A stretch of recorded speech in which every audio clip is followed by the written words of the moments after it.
So welcome to our next episode of Conversations with Yogis. Me and Melinda are here and we're welcoming our guest Clare Walters on the show today. Clare is the mind and body master trainer at Third Space, which is an amazing members club all across London. Me and Melinda both teach there, and Clare, we wanted to talk to you about what you're looking for in yoga teachers in terms of auditions, because you run a lot of auditions at Third Space, and deep dive into that topic and understand what brought you to yoga. And we'll just start by asking you to introduce yourself. Yeah, so I'm Clare, and yeah, as you said, I am mind and body master trainer at Third Space, which means I head up all things yoga, Pilates and bar. I've been there for nearly 6 years, and yeah, prior to that I was working at another gym where we worked together at Gymbox, and prior to that I was a professional contemporary dancer, so I think there's been quite a journey in my career as to where I've got to now. But yoga's been the through line throughout it all. So I started practicing yoga when I was, I think, 15, and I had an Ashtanga yoga DVD that I would do in my bedroom. I had no idea what I was doing and just was like following along, but being a dancer, it was like, oh yeah, this is cool and this will keep me flexible. And then, yeah, I went to dance college and did many of the different studios around London where you could do the 30 day for £30 Bikram yoga challenges. So I did multiple ones of those, and was definitely practicing yoga for all the wrong reasons at that point. When some of the cues were like, go back, way back, more back, stay back, I was like, all right, I'm going back and I'm staying back. I was very competitive, which obviously isn't the point of yoga, but that was where I was at when I was in dance college. And I kind of fell into the fitness industry, if I'm honest. So I was dancing professionally. I had my own contemporary dance company, and because contemporary dance isn't the most stable of careers, I had multiple part-time jobs. One of them was working on reception at Gymbox. Yeah, I just like one day I got sick of having 5 different part-time jobs and trying to audition. I was like, I want something a bit more concrete. I want a full-time role, like a part-time but salary role. I want that. And the studio manager role at Gymbox came available. So I took that, and then kind of all just happened from there. I've been teaching dance for years, and I started teaching fitness, and then moved up through the different roles and was then head of their creative studio project. So I was in charge of creating their new classes, which, if you know Gymbox, they're always wild classes, which was a challenge for me because, yeah, I don't know. I'm always like, oh, but how do we make it more scientifically based? So yes, I did that, and in amongst all of that, yoga was a thing keeping me sane, because like, what I realised is I'm not built for a desk job. I can't do it. It's not for me. And I think it was your classes, I think, that were like, was it a Wednesday? Tuesday morning. Tuesday morning, yeah. And that was like, if I go to Tuesday morning, I will be okay. And you got me into my headstand. And I was like, there's something beyond keeping me flexible with this yoga thing. Like, oh, maybe I can teach this now. Because previously I'd always thought, I can't teach yoga because I don't know the philosophical side of stuff. It would be really wrong of me to just teach it because it's a good practice for staying supple. And it was while I was really like holding on to yoga to keep me sort of sane that I was like, okay, I get it now. I get it. And so yes, I did my yoga teacher training, and then quite swiftly afterwards got the role at Third Space, which was a leap of faith, and it was like a baptism of fire, because I was a pretty new yoga teacher. Although I'd been doing it for years and I've been assessing teachers for years in my roles at Gymbox, I hadn't been teaching yoga that long. I've been teaching bar and I've been teaching other stuff for years and years and years. So stepping into that role was okay in terms of like the Pilates and the bar. I was like, I know what I'm doing, I've created classes, I know how to assess teachers, I know how to audition, that's fine. But I had massive imposter syndrome for that first year at Third Space. My first class was in Canary Wharf in front of 40 people. And I was like, okay, you can't mess this up. But yeah, so it's been quite a journey, I think. And now here I'm 6 years later. There's a team of 150 instructors in mind and body across nearly 9 sites. The ninth one opens later this year. So yeah. Quite a lot of responsibility. Yeah. So your very first teaching class was at Third Space Canary Wharf? I think I taught like small groups, but it was like other instructors or like friends. My first or like on my teacher training, and I'd done a lot of teaching on the teacher training, and because I'd taught so many other things for years, it was quite easy for me to teach yoga because I've been teaching. But yeah, my first like big public class was to 40 people. And they hated me as well because I'd had to take over their favourite teacher's slot because I was employed, so I had to have a class. So they didn't want me to be there. Great. And I was like, cool. Okay. But that really quickly became my favourite class to teach. Yeah. Yeah, it was a massive baptism of fire in that respect. And also just managing teachers who'd probably been teaching for longer than I'd been born. And they were like, who is this girl coming in as like master trainer? I think you can find that in many other like Pilates or bars where that people been teaching for years and someone who's hasn't done it for that long, but you have done other things that you actually assess the teacher. And also it's a very different skill to be hiring people and telling them this is right, this is wrong, or how can you help them than actually teaching. So, but I think some people just forget about that part of the job, that you actually can be very good at that. And you might be only teaching for a year, but you've been teaching other things for many, many years. Yeah. And you had like a management skill set from Gym Box, because I forgot about saying that in the introduction, that we met through Gym Box. I don't know if you were there for my audition for Gym Box, but I remember you coming to my class because it was the Farringdon one, right? Yeah. Yeah, I remember that class. Like, that was such a good class, the Farringdon Tuesday morning. So that's how we met, and then you brought me on to Third Space, and then I came and auditioned there. Yeah. Yeah. It's good to get to know. I didn't know that I got you into your first headstand though. Yeah. And I still teach headstand in a very similar way to the way that you teach it. Oh wow. Yeah. Awesome. That's so fun. Yeah, so stepping into that role, and then you've been at Third Space in that role for 6 years now. Yeah. Has it actually been 6 years? Like, that is wild. It is wild, because when you said it, I was like, wow, I didn't expect, Yeah, 6 years in December. Yes. So you have to run all of the auditions for all of, not just yoga teachers, but Pilates and bar, like anything that encompasses mind and body classes. Is there anything else besides what I just said? Bar and Pilates? No, that's it. Yeah. Yeah. But within yoga, we also have sound bath now as well. Right. Yeah. The training that was brought on. Yeah, that looks good. I was tempted, but I was like, don't have time, and I spent all my money on my house, so maybe not. Future one. We wanted to ask you, like, what is it like auditioning so many teachers? Because, we've both done auditions and both done auditions at Third Space too, so we've only been on the other side of it. What is it like to host auditions and to,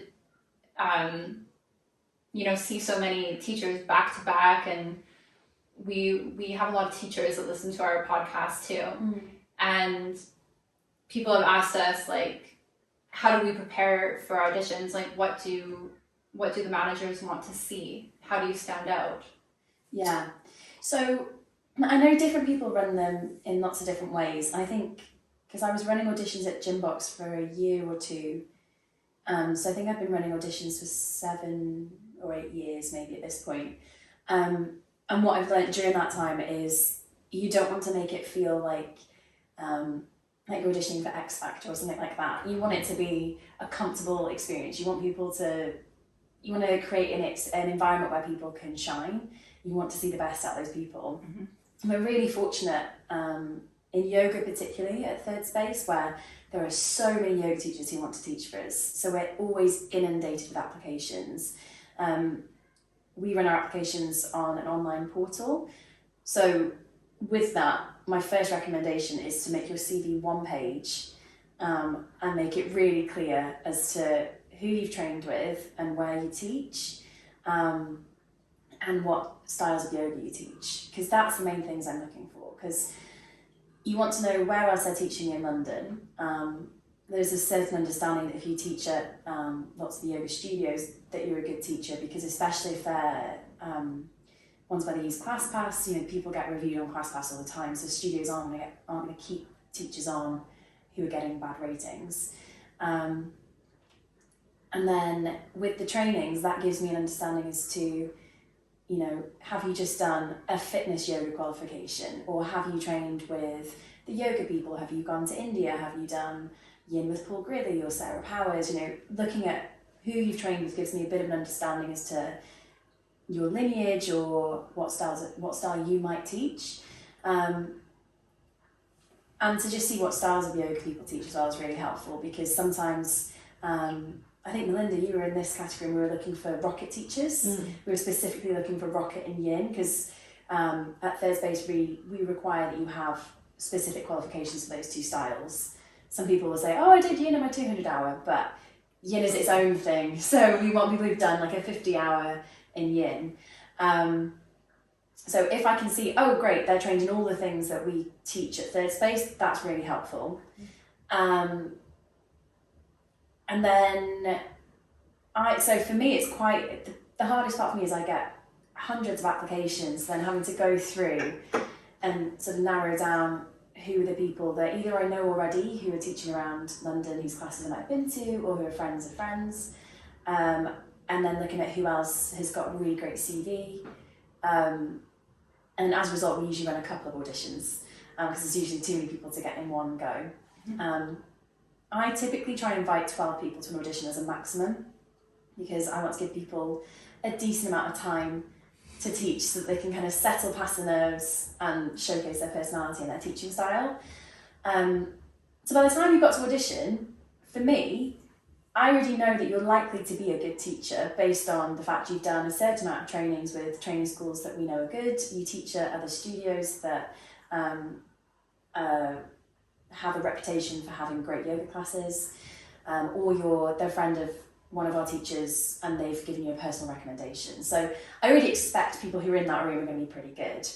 So then once you get into the studio, it's a case of, one of the things that I think people forget about is just your sort of, it's not really etiquette, but just how much energy you give to other people. Obviously it can be a 2-hour audition, that's a long time. And we always say, don't feel that you have to do everything, but be respectful to others. And it's the respect bit that you can see a lot by observing what happens in the room. Sometimes we have people who completely go off and do their own thing. It's like, why are you doing that? Like, be nice and just do what they're doing. Unless it's like, oh, I'm just gonna sit in child's pose, fair. But when you see people throwing in like advanced variations of what someone's doing, or in a sensitization start doing handstand transitions, it's not being cued, it's not necessary. I don't need to see that. I'm not assessing you on your physical practice to see, you know, can you do all of the inversions that are possible? That's not what I'm looking for. I want to see that you're a team player, because we want people who are going to have a good energy in the gyms when they walk in. So that's one of the big ones that I think people forget about. So just being sort of respectful to everybody else who's teaching, because also we all know when you teach, if there's somebody in your class who, for whatever reason, is not giving off good vibes, you know, they've had a bad day, you can't help sometimes but take that person and it throws you off, and that's the last thing you want in an audition scenario. You're probably already feeling quite nervous.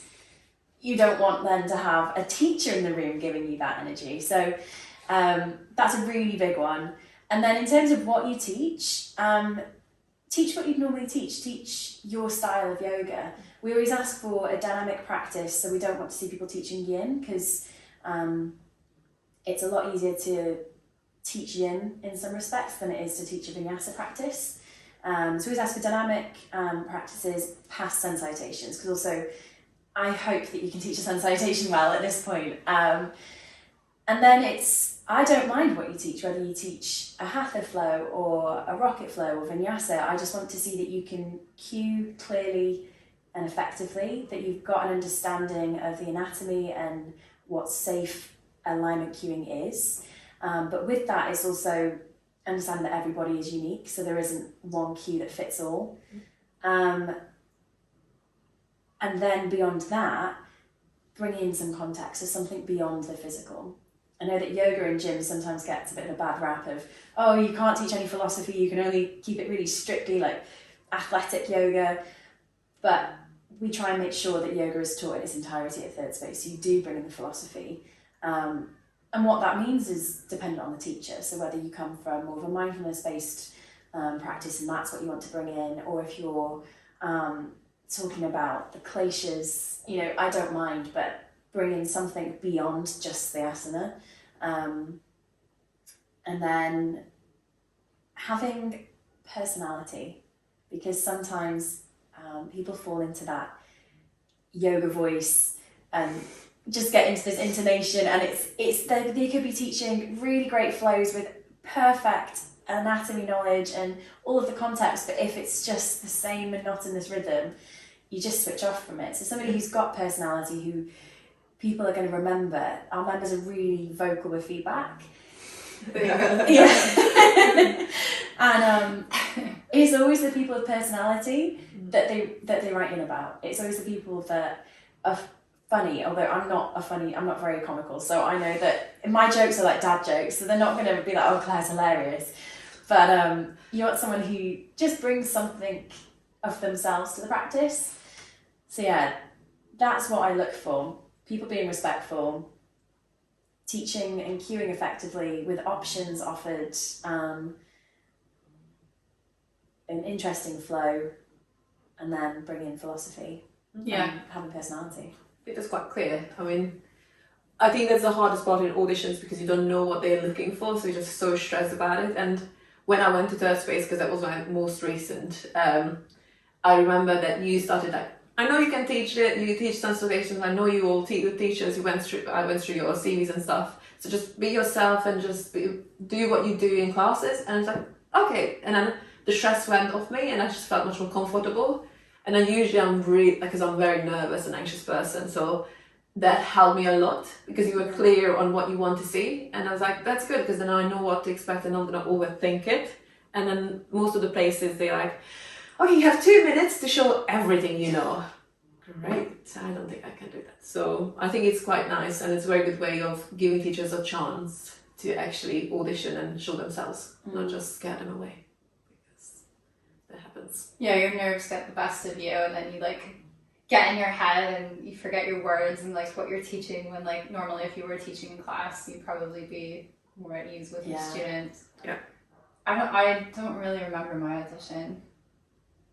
Did you audition because you I guys did. knew each No, other? I did. Yeah. Okay. I came in because you invited me. I think it was Tower Bridge. I think it was the Tower. I think I remember it. Yeah, it was in the Mind Body Studio. Yeah. Yeah. I have no idea what I thought. But it was 6 years ago. It must have been. I didn't really. Yeah, I've been teaching at Third Space for 6 years. A long time. But that was probably my last audition. Or maybe Tri Yoga was, but yeah, they're challenging. They are. Yeah. And then when you're a freelance yoga instructor, you have to do all the auditions to get into everywhere individually. So it's a lot. I could rattle off so many gyms and studios in London. You get on all the cover lists everywhere, and then once you do that, usually there's a lot of cover that comes up, and you can work through taking covers. And then, as you said, when members give feedback, then that's when you guys probably, I don't know how your class onboarding process works, who gets given classes or whatever, asked to give in classes. So the member feedback is a really big one, just because we know our members are quite vocal. And so we always say to new instructors, cover as much as you can so the members and the group exercise managers at each club get to know you. And then with yoga, actually, most teachers keep their classes. Some people have been teaching their classes for longer than I've been there in the same time slot. So it's good that we're able to offer classes at off-peak times, and we put more and more of those on as we get busier and bigger. But it's just as and when the classes come up, and typically if someone's covered that time slot quite a lot, they'll be offered that class because we know the members know them and they like them. But we do try and get the newer instructors classes as soon as we can. But yeah, cover is, I mean, you could work full-time as a cover instructor at Third Space and you'd be fine, because there are so many minor body classes. But yeah, there's enough cover going out that you could probably not have a permanent class. If you're a spontaneous person and you don't mind having a no fixed schedule, then yeah, you could probably get by on cover. But yeah, you have so many classes. That's why when I read the reports of like how many classes delivered, I was like, oh my god, there's so many classes, which is great. But I think it also makes sense now to have more classes in part of the gym groups because you can go to bar, you can go to Pilates, you can go to yoga, you can go to different styles, and then you can use the gym and then the swimming pool. So why? Oh, you would be crazy not to use gyms. I mean, I can understand. yeah, It's good. Yeah, it's such a lovely place to work. A lot of, even some of my students, I've been teaching like class at Tri Yoga, they've been coming over there to Third Space and love it. Like, you know, because everything's on offer. And yeah, exactly. And like what you said, like I think, yeah, there's that stigma that you're not going to get philosophy or like the full yoga practice at a gym. But like I teach, one of my students came up to me last week, and he's, you know, I really like your classes because you're always like giving us little breadcrumbs of philosophy. And you get that there, like. yeah. It's good that it's changing because I think back in the days gyms were like no no philosophy, but I think they're changing and it's good that someone is actually consciously trying to change that. Okay, we still a gym, but we can bring in philosophy, which is good. And people are open to it, really open to it. Yeah, as long as, like we were talking before we started the podcast about like if you're going a bit too much into philosophy, it can be a little off-putting, like if you're going full, I don't know what we're talking about, Kundalini, just read the signs of the gym or the place, or I think when you audition somewhere, you should kind of know the place you're auditioning to, not just like, oh, I want to get auditioned everywhere because I just want to be everywhere. Like, it's not always appropriate to do everything in every place. It's like gyms that are maybe very focused on looks and it's like very exclusive, very expensive. I'm not going to be really wanting to chant and talk about deities before class. They might just want to do their physical practice and get on with it. So I think just pay attention where you're teaching. But if you go to a proper studio where they're teaching all the kind of lineages and they have quite strict teachers, and like, okay, yeah, bring in your expertise, but it's not everywhere. Yeah. Where it's going to be needed. It's Vinyasa, Hatha, Yin, and Rocket, right? And now it's Sound Bath. Sound bath, yeah. Yeah. Yeah. Did I miss anything? No, that's it for yoga, yeah. Because we used to have Ashtanga, but there's not that many Ashtanga teachers left in London. So, and also because you don't get a full 90-minute practice, there's not many Ashtanga teachers who are happy to compromise on that. Yeah, we don't have Ashtanga anymore, but yeah, lots and lots of Vinyasa. Hot Vinyasa is the most popular class. Yeah. Vinyasa, yeah. I'm not surprised at that at all. I had a Ashtanga class on a Wednesday night, and now it's like Hot Vinyasa and Yin. But still, people are asking me about, when are you going to be bringing Ashtanga back? Yeah, I think it's the people who love Ashtanga or Ashtanga diehards. Yeah. And then there's people who are like, oh, I just want to flow, I just want to do my thing. Yeah. Well, it's true with the Ashtanga. We were talking with Lauren that there's so many teachers who've been taught in Mysore teaching Ashtanga. My basic training was Ashtanga and Rocket, but we always called our Ashtanga Vinyasa because like you're not talking nice, or you taught by someone who was taught by someone. So it's just like I never been like, oh, I'm a Ashtanga teacher. So I think it's better to be safe than sorry with Ashtanga classes, because then you have. Because I think once I was teaching a rocket class, and then a woman came in and she's like, I've been practicing with Patabi Joyce for many, many years, and after with Larry Schultz. It's like, oh, pressure's on. So it's like a bit stressed about it. It's like, yeah, there are people who've been practicing with the real deal, so I don't want to teach them Ashtanga. Rocket, yes, but Ashtanga, I'm not comfortable. Well, I think, with Ashtanga, like we were talking about with Lauren, you just have to be practicing it very regularly to be able to teach it. Yeah, definitely. Even if you're not trained in Mysore, then at least you have to be a big practitioner like you were. So. Still am in love with Ashtanga. We all know that. Claire, I wanted to ask you also about, well, you're not specifically a full-time yoga teacher, you're a manager of the mind and body, but you also teach like a load of classes per week, and what it's like to be like employed in the yoga sector, because most of us are freelance. Yeah, so I teach 12 classes a week, and then do my management hours outside of that. I teach 4 classes a day on a Monday, Tuesday and Wednesday. And the benefit of being the boss is I get to have nice time slots, I guess. So yeah, I mean, I love teaching. That's the reason I do the job that I do, is that I love teaching, whether it's teaching students or teaching other instructors. It just brings so much joy. So it almost feels like, I don't know, like a prize for, you did your management hours, now you can go and teach some classes. It's quite nice to be employed, because when I was self-employed, I wasn't very good at the whole tax thing with the receipts and expensing, and I just wasn't very good at that.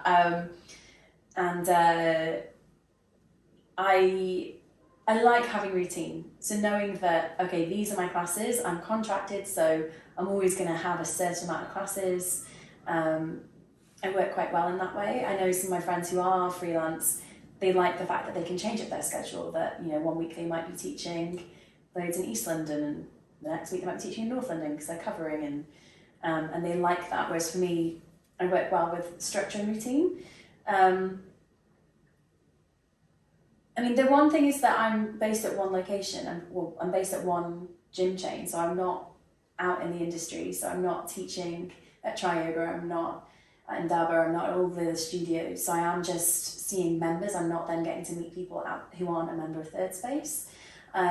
Sometimes I do feel a bit like, oh, I'm just on my own little island here. It's a big island, but I think it depends, because there's different ways you can be employed at Third Space in particular. So there's almost like a 0-hour contract on offer, and then there's salaried roles. And I think some people really thrive on that, because they really just want to be based in one place. They want to teach the same members all the time. They want to have that stability of having a salary. And some people much prefer just being able to change up their schedule, change up their life, and see lots of different people. So I think it depends on what you want as a teacher, as to whether employed is better for you or self-employed. But the way of the industry is mainly self-employed, so I think it's quite rare to stumble upon the opportunities to get an employed contract. Yeah, that is a rare position that is offered. Yeah, I think it's amazing, because when that was rolled out and talked about, I've spoken to some teachers who are doing it, and they just love it. They're like, this works for me, I know my schedule, I have that stability in this job role. And like, we've talked on our podcast a lot about like the instability that we have, and I always feel like constant.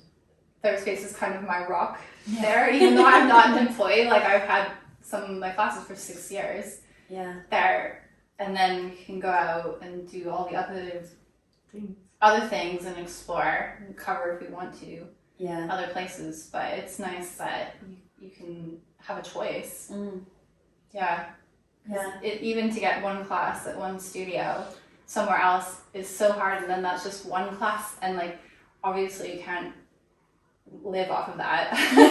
No. You can't even probably pay for your groceries off of that for the month. Yeah. So you have to plan, I guess, be so many places, and it takes so long to build that up. And yeah, Stressful. I think that's the instability of just teaching in many different studios, and it's never really guaranteed that your class will be on forever. Like, I'm just gonna leave one of my gym class. It's a very small gym in Hammersmith. I've been teaching it for 2016, many years, and I'm like, I really don't want to leave because some students been there since. But I'm like, oh, just really not working with my schedule anymore, and I'm like, there's a point you have to kind of like, okay, say goodbye to some things. But I was like, I'm still very reluctant. Like, am I going to go back after my maternity leave or not? But then you have studios struggle so much at the moment that you never know that. I literally just got an email last week that one of the studios will be closing that I'm teaching, and I'm like, oh. So it's always a bit scary. So if you can get the stability in, it's lucky and it's a good thing. Yeah. Yeah, it's interesting to see on that end. Like, I know of 3 studios that have closed in the last 5 or 6 months, and then members clubs are like thriving. Yeah. So It makes sense though. it just is really interesting to see how. I mean, that hasn't changed pre and post pandemic, except people haven't come back to the yoga studios as much. Yeah. From pre and post pandemic. Yeah. Well, I think because everything changed, didn't it? I mean, everyone got stuck at home and realised what they were spending their money on prior to being stuck at home. And I mean, I know for me, I had a CrossFit membership because I was like, yeah, I want to do something that's different and train somewhere where I don't work. But that was so expensive that coming out of the pandemic, I was like, I can't afford that anymore. I can't warrant spending that money every month. And I think people maybe reassessed, oh, I'm going to 3 different yoga studios and paying £20 a class every time I go. Or I could do all that at a gym and have a swimming pool and have spin classes, you know, whatever it is they want to do, having that all under one roof, under one membership. I think that's where people have maybe taken their focus.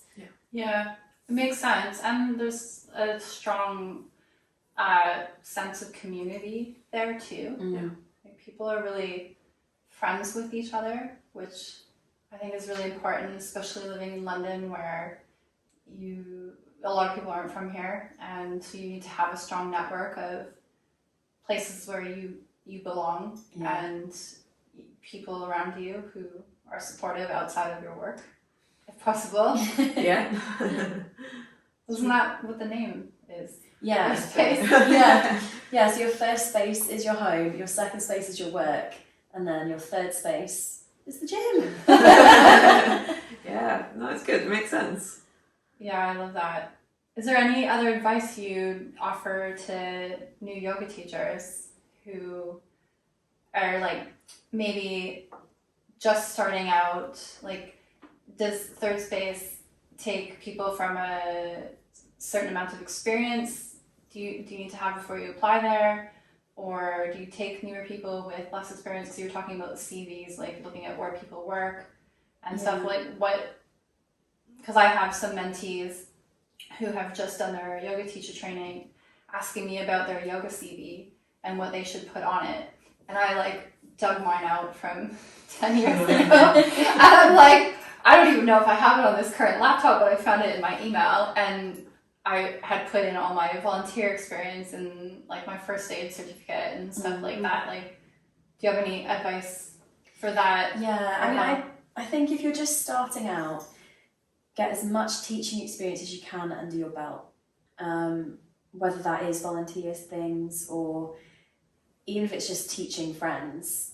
And then in terms of on your CV, the problem at third space is, well, it's not really a problem, but we have so many people apply that naturally the people who have been teaching for longer and do have more experience and have done more trainings are going to get prioritised over somebody who's just done their 200 hour. It may be the best 200 hour out there, but if they've only just qualified and they've not taught a class yet, you see that inexperience in the teaching. But that being said, I know from my experience, I was teaching fitness and dance for, I've been teaching since I was 15, so I've been teaching for a very long time before I started teaching yoga, so I knew that while I wouldn't be as good as somebody who'd been teaching yoga for ages, I still was a damn good teacher. So I'm aware of that. So I do try and take into consideration if someone's been teaching other things for a long period of time, or if they put, the workshops they've been to as part of their experience, it shows that, oh, okay, so they're not just doing a 200 hour and ticking it off. So I think on your CV, in your experience and your training, put who you've trained with, but also if you're doing, the big chunky workshops, when Jason Crandall's in town, or any of the other big teachers, put that on your CV so that all people looking at your CV know, oh, okay, they're serious about their yoga practice. It's not just a hobby that they decided to do on the side of their full-time job. I think it is tricky for some of the big studios where there's lots and lots of applicants, because you might just get lost in the mix if you haven't been teaching very long, but get as much teaching experience as possible wherever you can, and list that on your CV. And don't put your other jobs on your CV. I don't need to know if you're a waitress. I get so many CVs coming through where people are telling me what they've done before, and it's interesting sometimes to see, oh, somebody worked as a doctor before and now they've gone into this, but I don't need to know the ins and outs of all of those jobs. I think sometimes people get confused with their CVs because they think of what they did in school, where you have to put in September 2018 to January 2020. I was a waitress at this restaurant and I was responsible for the cash handling. I don't need to know any of that. If it's relevant to teaching yoga, definitely, but otherwise it's not really relevant in this instance. What's more important is where you train, who you practice with. I mean, if you go to a regular teacher, try yoga, put it down, it's useful for us to know who you're practicing with regularly, who you do your trainings with, and just put anything that you can down on there that's relevant. Yeah, that's good advice. You just, exactly what you said, like you learn to do your CV, like a general CV, and you have to have like every month and year accounted for on it, like where were you during this time? But I think that's just such an old school way of thinking, because like, especially now as people are growing up from, I don't know, millennials or younger, like you have so many jobs, like, or I did anyway. Yeah. Nobody needs to know everything. I've worked at like 10 restaurants and bars. Like I do not need to put that on any CV. Yeah. Like accounting for all those hours. But yeah, the practicing with teachers or putting down teachers that you practice with, I wouldn't have thought of that. That's good advice. That's good advice, yeah.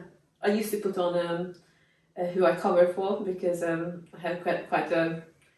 I trained with the yoga people, so it's a good network of people, and then after a while I started to cover one of their good, like most of their good teachers, and I was like, I'm just going to put it down because I don't teach at all those places, but I cover them, so I was like... And I was like, that's my credit, because in the beginning you just try to get as much experience on it as much as you can, because especially I didn't come from dancing or Pilates or any other background, so you're like, I never done this before, so I just, whatever I can put in there. Yeah. You kind of have to. Yeah. Oh, sorry. Go ahead. Oh, and to be patient too. Because I know when you're first starting, like, you can take everything so personally. Yeah. Oh, I didn't get into this place. But if you don't have the experience and you take into account, like, how many other teachers are out there, like, you just have to put in the groundwork. Like, I moved to London, I never thought I would be a full-time yoga teacher when I first started. Like, it was such a grind and it was so hard, and I was doing, but volunteer work, karma yoga work. Yeah. I did that. I tried yoga way before I taught there. Like, when I first moved to London, I went to apply there and they're like, who are you? I'm like, I just moved here from Canada, and so I instead, like, kind of got a reality check, and I'm like, maybe I should apply to be a karma yogi, and then just get my face known there and get the experience of going to the classes, of meeting the teachers of London, because I didn't do that. Yeah. Well, I was just brand new to London, so I had no clue who anybody was here when I first moved here. Do they still do that? Karma yoga and tri yoga? I don't think so, actually. Because I did the same with Indaba yoga, because I was like, you can at least meet the big teachers, practice with the good teachers, and like prestigious teachers. So I did karma yoga there, and I thought it was a very good way of learning more about yoga and then showing your face. But I don't know if they still do these things. Yoga Rise does, because when I had my class there, like I always had Karmis coming to my class. Okay. Which I think is great, because then you get yoga for free. Yeah. And you just help out at the yoga studio and, help out, take care of the place that you love and respect and practice at. And like that kind of work does need to put in. You can't just jump ahead to be like, prime time slot yoga. Yeah. I'm sure some people can, but it's few and far between. Yeah.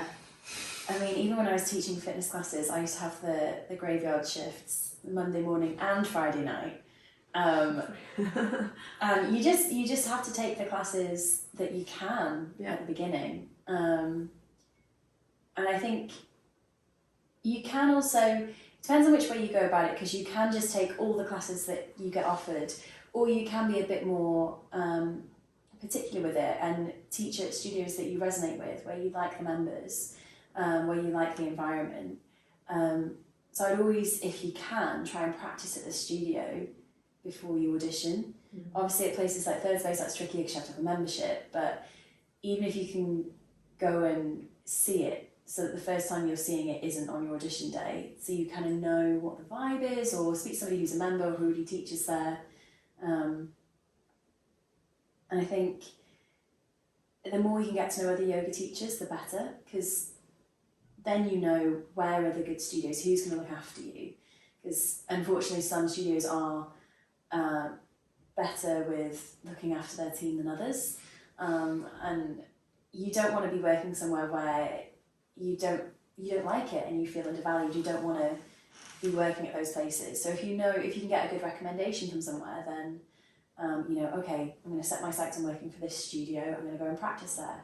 I'm going to apply, and I'll keep applying until I get an audition. And if I don't pass the audition, I'll take on the feedback if I get feedback, and I'll apply again. Because we've had people who've auditioned at Third Space, weren't successful. I always give feedback to people if they're not successful, because I think that's really important. You've given up a couple of hours of your day to come and be in a really vulnerable situation where you're, putting yourself in front of a room full of other teachers and knowing that you're being assessed as someone sat at the back tapping away on their laptop. It's not a comfortable scenario. So I always give people feedback and make it really tangible, so it's clear what they can go and work on. Some places I don't know if they do that. You might just get a blanket, no, you weren't successful. This was you're very nice, because most of the places you don't get any. You're just I'm very sorry, but you didn't succeed. Tri yoga does give you feedback, because it just checks you very few people, but they ask quite a lot on their new auditions. I did one and it was very stressful, because you had to teach online, in person, and then there were so many things you had to take in within, I think, 10 minutes. And I was already so stressed, because it's tri yoga, that's why I've been hearing from young age. And then in the end they gave me feedback, so I was like, okay, I can really understand where it goes. And it's not a problem to fail an audition, because you learn from it, and also sometimes you haven't done it for so long, and then you're like, okay, I need to go back to drawing board of how to approach it again. So it's good that you give feedback. I think it's very rare. It is very rare. When I auditioned at Tri Yoga, that was the toughest audition. I will never forget that one, because we had to do a group class where we took 5 minutes teaching each other and giving some adjustments, and this was just for Ashtanga. And then after that we had to go sit with the manager, Jenny, and Hamish Henry, who's do you know Hamish? He's one of the biggest Ashtanga teachers in Europe. He's a place in Euston, the Maxwell place. He's been practicing like under tabi joys and no strat joys for So no 35 pressure. years. No pressure. He's the nicest person ever, but it was the first time I met him. I was like, everybody else was scared, but I didn't know who he was, so I think I had that like. And like I kind of thought, I'm like, is that the main like Ashtanga teacher? It was.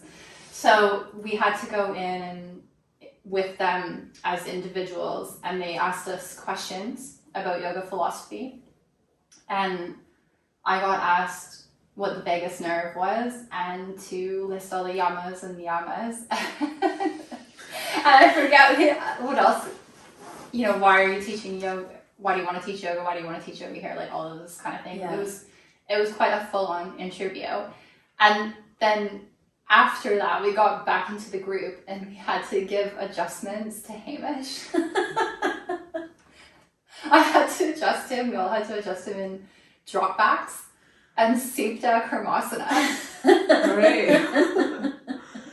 So good. I didn't do good on the Supta Karmasana part because at that point I just don't adjust that pose. I don't teach that pose. Yeah. But anyway, that was scary. But also I think with this kind of auditions that are actually like very serious, it's important what you audition for. Because I remember at yoga I auditioned for open yoga or open level yoga. And I remember you were like, you shouldn't have gone for that because then you have the overhead like of someone never been to yoga, someone's very injured. And like, you should have just gone for your rocket or something that you specify. And it's like, yeah, I made that mistake, so I learned my lesson. But it makes you went to the Ashtangas, it made sense. But it must have been scary. Yeah, I never auditioned for the other types. I'm just like, after a while, I'm like, can you put me on the Peninsula list? Yeah, no, makes sense. I don't want to do it anymore. Have you done any auditions? Probably not for a while. Not for a very long time. So I think third space was probably my last one. Well, no, it was my last one because I'm on an exclusivity contract. Yeah, that makes sense. And it was so bizarre because I had the head of group exercise who doesn't do yoga. This is back in the day. Now the head of group exercise is a yogi, so it's just really interesting. And I had some of the other master trainers who obviously weren't yogis. They were all like fitness buffs, and some of the group exercise managers. And again, it was in Tower Bridge Mind and Body Studio. Everything seems to happen then. Yeah. And I only had 10 minutes, and I knew that there was so much riding on it because it was, am I going to get this full-time job? Am I going to leave the job I'm at now to completely shift company? And I'd already gone through, I think 2 interviews at this point. So I was really like, there's a lot riding on this, and I really want this job. I just remember that I had no idea what I was teaching, and it all went by so quickly, and I was just having to rely on the fact that I knew that I could teach. And they're all beginners, so it was just a bit wild. I don't really know that anybody was doing anything correctly, but they were following what they were meant to be doing. But yeah, I think that's the interesting one as well when you're teaching, who you're teaching in the audition. Are you teaching a really experienced teacher who's assessing you? Are they doing your flow? Are you teaching other teachers? Are you teaching a group of people who are not yogis? I think that can throw you off. So I think, I don't know, I mean, I find it interesting when I've run auditions in the past at Third Space, and they also had a group exercise would be in them. I find it interesting to see how people who were teaching, who were auditioning, would then deal with him. Would they just ignore him and just focus on everyone else? Would they go give him loads of attention? And I think just teach who you've got in front of you.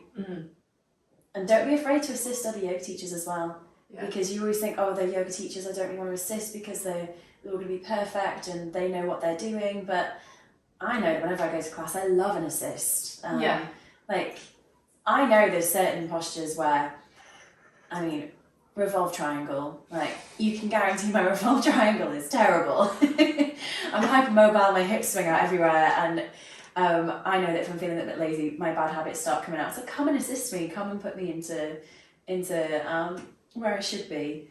I think don't be afraid of that in an audition. When you've got a room full of other teachers, it can be a bit confronting. Yeah, definitely. I think that's what's the hardest in auditions, that you like, they all know what I'm talking about, so if I say something wrong, they will know.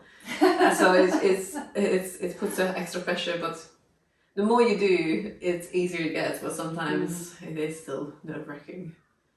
Yeah, and then going over, if you're adjusting, like, if I could imagine if a teacher is auditioning, they're like kind of nervous going over and adjusting you. Like sometimes if you can feel that energy. Yeah. I mean, I typically won't join in because I want to make notes that I've got concrete feedback to give to people. But some of the other members of the team, the senior instructors who are both yogis, they join in, and then they will report back on, yeah, it was a great assist, or don't really know what that assist was. Like, don't assist for the sake of assisting either. Yeah. Like, have intention behind what you do, and that should be something in your practice anyway. But don't just tap someone on the shoulder just so or like poke them so you feel that you've done something. You know, be intentional around if you're going to assist properly. Because there's a story that comes up all the time whenever we're discussing assists. Somebody poked one of my team's back fat, like just prodded it, and she was so upset by it. She's just like, I don't know what this teacher thought they were doing, how that would be helpful, but don't poke my back fat. Interesting. Yeah, and I'm sure it was meant to be like a directional assist of some kind, but be intentional around it so you know what you're doing, so it's not just that you're trying to make it seem that you've been around the whole room and you've interacted with someone in some way. Yes. Yeah, we call it, well, because me and Lauren teach adjusting and assisting course, we call it the creepy fingers. Yeah. Don't give the creepy fingers to people. It's just like, what? It's just like one little, or? No, like you can do, because we teach another thing, like, giving a 2-finger assist, where it's like, it's kind of just a directional, but intentional. Like, move your knee, like, so you don't have to verbalize it. Move your shoulder or whatever. Yeah. But just if you just like, because you're not. It's funny. It's like, put your palm on somebody and do something like directionally if that's what your intention is. Yeah, especially when they can't see you coming and you're just like, oh yeah, that was good, and then like, no, this makes sense, true. Yeah. Do people have to assist on additions? Like, do you require that? No, we don't. We say if it's, because assist is a whole thing, isn't it? You know, some people refuse to touch another person's body unless they know their practice. So we say, if you want to assist, please feel free, but make sure you ask for consent first. But I wouldn't ever say you have to do it, because sometimes it's not appropriate. So yeah, but if you know, there's some teachers who are really hands-on and that's part of their teaching, in which case, then yes, definitely assist. Like, showcase how you would normally teach. I've been in classes where I've not received a single assist, but I've known exactly where I'm meant to be because the verbal coaching was so on point that I didn't need somebody to come and move me anywhere. So I think if you don't teach with assists, then don't suddenly start doing it in an audition, because then again, if it's not something that's in your teaching practice, it's not going to come across well in an audition. But if it's something that's important to your teaching, then definitely do it. Nice. Yeah, it has to be like authentic and Authenticity is the biggest one for me, and that's where I've got such a thing about the yoga voice, because I feel that it's so easy in whatever you teach to kind of fall into a presenting role, where whether it's yoga, whether it's fitness, whatever it is that you're teaching, it's almost be like a news broadcaster, where it's like you've got a teleprompter in front of you just reading your spiel, and there's not much of you coming through that. Whereas I think particularly in yoga, it's all about connection. You want to connect with your students. We all came to practice for different reasons, and you want to be able to share that in some way. And so you can tell a teacher who's being themselves and who's put a wall up. And sometimes, you know, if you're teaching 20 classes a week and you're knackered, that wall is going to come up sometimes, and that's okay. But ideally, it's an energetic transfer, and you want to see that, and you want to feel that it's not, I'm the teacher, you're the students. It's a conversation between the two groups. That authenticity you can see clearly. In auditions, sometimes if people have been really nervous and then their walls come up and they just kind of gone on autopilot, and then the next person comes up and is super charismatic and is just themselves, it changes the energy, and you can really feel it in the room. And so that's what you want to aim for. Try and be yourself, and everyone's charismatic, whether you're a really larger-than-life personality or you're quite quiet, everyone has charisma. It's just different kinds, so it's a case of allowing that to come through when you teach. Yeah.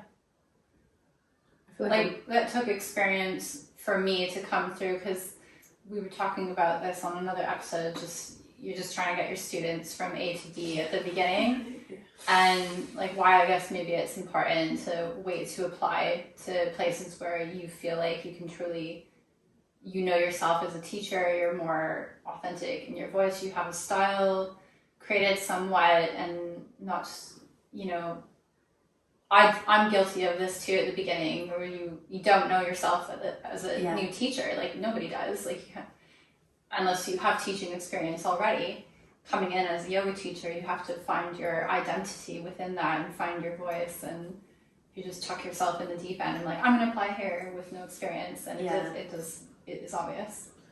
Also, I think you're owning your teaching style, because when you cover classes, it's always going to be nerve-wracking, because people like have their teachers, like how they teach, and then you turn up and you're like, oh, who's this person? So I think you have to kind of be like, well, like, okay, this is how I'm going to teach. It might be different than your teacher you like. It's just going with it, and then people will get on board by the end of it. Even you said like you went to that first class in Canary Wharf and you're like, who's this person? I don't want them to be here. But if you just own the space that, okay, I'm going to do this, there will be some people you might upset, but also at the same time, most people will get on board because it's your energy they're flowing with. And I think that's when you get that confidence in teaching is the best thing best feeling as well. Yeah, and if you're charismatic too, people appreciate that. Yeah, definitely. You can tell, because if you're just very straight, like stuck up there giving instructions, I think the students they feel it. But it's the same when you were saying that if you teach 20 classes a week and then you put a wall up, that's when I notice on myself when I'm getting close to burnout. I'm just like on autopilot teaching or getting upset about what one of my students doing. It's not their fault, it's me, I'm tired. And I'm just like projecting my problems onto them, like, okay, I need a holiday because taught too much energy exchange and I have nothing left for me. So I think that's why I think it's hard that some places like the payment, we were talking about, payments are not very good in lots of places, and then you have to teach like so many classes, then you get burnt out, and then it's really affecting how you teach and how you interact with people. So it's a hard balance to be a full-time yoga teacher. So being employed by someone sounds like a good idea. Maybe we will shift. We'll see. But yeah. Is there anything we wanted to talk about or ask Claire? No, I don't think so. We covered most. Is there anything else that you wanted to share? I'm trying to think. I feel like you made me very ready for auditions now. I'm like, okay, now I know what I would do. It's like, do I want to do auditions? I mean, I can't, but... Yeah. I think what you say about owning your own style, it's so important because everyone comes to yoga for a different reason. Everyone comes to teach yoga for a different reason. And everyone's got their own favourite teachers, right? And sometimes it's because you love the style of yoga they teach. Like, if you really like a dynamic practice, you're going to go to particular teachers who you know you're going to be upside down for 50% of the practice. If that's what you like, you'll go to specific teachers for that. But it's also personality. And then sometimes you get philosophy. Like your student was saying that, oh, I love your classes because you weave it in. So I think just remember what it is, why you teach yoga, remember your why, and own it. Own your style, and just remember that it doesn't matter that you're different to somebody else. That's what makes you unique, and that's what people are going to love about you. So I think there's always, especially in London, it's so easy to compare yourself to other teachers and be like, oh, but I don't teach enough upside down stuff. Like I don't teach inversions, or I'm not teaching really, really dynamic practices. People aren't going to want to come. There's so many people who come to yoga, and that's only getting bigger and bigger. I mean, at third space, mind and body is the biggest category. It's got 50% of all of the timetables of mind and body classes. People want that. So it doesn't matter if you're not teaching the same as some of the really big yoga teachers. If you're teaching something different, there is still a market for that, and people will want your classes. So own your style. Yeah, and it comes across if you're trying to people please or trying to teach something that is not authentic to you. But on the flip side, there's pressure from studios to keep your classes full, which we've spoken about before, and it's a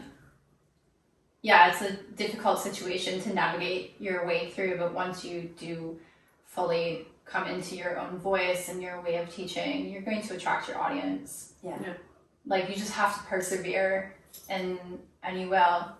Yeah, I think it changes as well. I mean, I'm a very different teacher now to when I first started teaching, and that's because my yoga practice has changed. Like, my personal practice now is much more yin. So I'm not the person to go to if you want to be doing all the crazy inversions and binds and arm balances. There was a time when, like, I was the arm balance girl. You wanted arm balances, you came to my class. I don't tend to teach as much of that anymore. Like, I can. I'm happy to do it, but yeah, come to me for yin. Come to my yin classes. That's where my practice has taken me at the moment. And it'll change again, I'm sure. But yeah, I think just be really authentic, because that comes across. Yeah. That's And adaptable, and you will change over time. Like, even, like, I noticed how I've changed with, the amount of experience, and also just getting older and recognizing, like, how your body changes. And, like, because I'm going to be 40 in a few months, and it's like, you're not young forever. And as much as I don't want to admit it, I feel my body changing in the fact that it's, like, harder to maintain strength. I feel like more sensitive. I don't know how to really describe it, but I feel like the strength that I build goes away a lot faster, and then my muscles feel a bit more, I don't know, like, they don't stay firm as longer. If that makes sense. I don't know, maybe you guys haven't experienced this yet, because you're younger than me. I mean, wait for it. Wait for it. God, I think our body's concentrating. I mean, I could say because of pregnancy as well, like, doing the crawl, doing something is like, this is very hard. So adopting your practice. Also, you can get an injury. Like, one of my friends broke her big toe, and she couldn't teach for 2 months because she's like, I can't do anything. It's like, you would not think that breaking your big toe would stop you teaching, but she's like, just was too much in the way, so I stopped teaching for 2 months. Like, fair enough. But you don't think about these things, and anything can happen. Yeah, I mean, that's essentially why I stopped doing spinning arm balances. I got a wrist injury. And you then realise, you use your wrists quite a lot in yoga. And yeah, your practice adapts, and your teaching style adapts, and you become a bit more empathetic to everybody else and the things they've got going on. And I think for me as well, my practice changed when I realised that as much as I love doing some of the really big postures and, like, really pushing my body, and that takes me to a place mentally that meditating doesn't. For me, with my lifestyle, with living in London and it being so overwhelming all the time, actually a quieter practice served me better. And as much as my 18-year-old self would not be happy with it, like, pushing myself into crazy postures and trying to go deeper, it's not serving my body anymore. And a slower, more of a slow practice is actually the way through for me. But equally, there's always going to be things that you have to do. Like, when you're first starting out, you're going to have to teach some classes that you don't like teaching. Yeah. You're going to have to teach really hot, sweaty, dynamic vinyasa classes when you really just want to do a yin class or you just want to lead a sound bath. And I think it's good to be adaptable and to have those skills. I think I'm at the place now where I can say I'm more of a yin teacher because I've done all the other stuff. I've taught the really dynamic things. I've taught hatha classes. I've taught classes where we do lots of pranayama, and I've done all of that. So I can say, actually, no, this is more my focus now, and this is more my speciality now. Yeah. But it is a journey to get there. Yeah, It's experience. absolutely. Definitely. Yeah. And it's okay not to teach everything, because also you can be jack of how they say it? Jack of all trades. Jack of all Yeah. trades, not all heads. Yeah, jack of all trades. It's like, yeah, because you can't and you shouldn't. You're gonna have your good skill set of few classes, and that's good. Yeah. Well, but like we've talked about, like, encouraging yoga teachers to not just get a million trainings just so they can teach more classes, which is fine if you like still figuring out what you want to teach and specialize in that, but getting some skills to support yourself as a business, an independent business, because that's what you are essentially, unless you are full-time employed, which is rare. Yeah, because there is such a culture of just collecting trainings. Yeah, definitely. And I think, trainings are so expensive. It's important to keep training and to keep developing yourself. But be careful about what trainings you choose, because it is a big investment. And there are trainings out there that are better than others and that are going to nourish you in other ways. I think that's a big topic we've been talking with Ashley, that so many teacher trainings are offered now. So if anyone even just doing a 200 hour, you're just do your research, just check where you put your money in, because it's just such a big business now. Just want to make sure that you actually How the graduates are coming out, how they're coming out. get the feedback from them. Do you know any teachers coming out from that school? And you have to give chances for new schools as well, and I agree on that. But also it's just so many teacher trainings out there, and you can just spend so much money and then come out and I'm not sure if I can actually do this. So it's Or not know where to start because there's no skills to run a business, which neither we found out that way too. Yeah, well, I think back in the days they didn't teach business; they taught yoga. I mean, I love my training, but I think that we don't have enough time with 200 hours to get taught everything. No, I think we had one afternoon. Fair enough. One afternoon of so this is how you run a business, this is what you can do, this is what you can charge, and that was about it. Yeah, I think we had that too, and I was just very basic. But none of us are business. I mean, I was never a business person. Still not. I'm don't like to think about money. I just come to my class. I just want to teach you. But you have to put your business hat on, because otherwise you can't survive in London. Yeah. So, Okay. Well, thank you, Claire, for coming on and talking to us about all of this. Super interesting. And I'm sure loads of yoga teachers will find that really valuable to know. Yeah. Thank you. Thank you.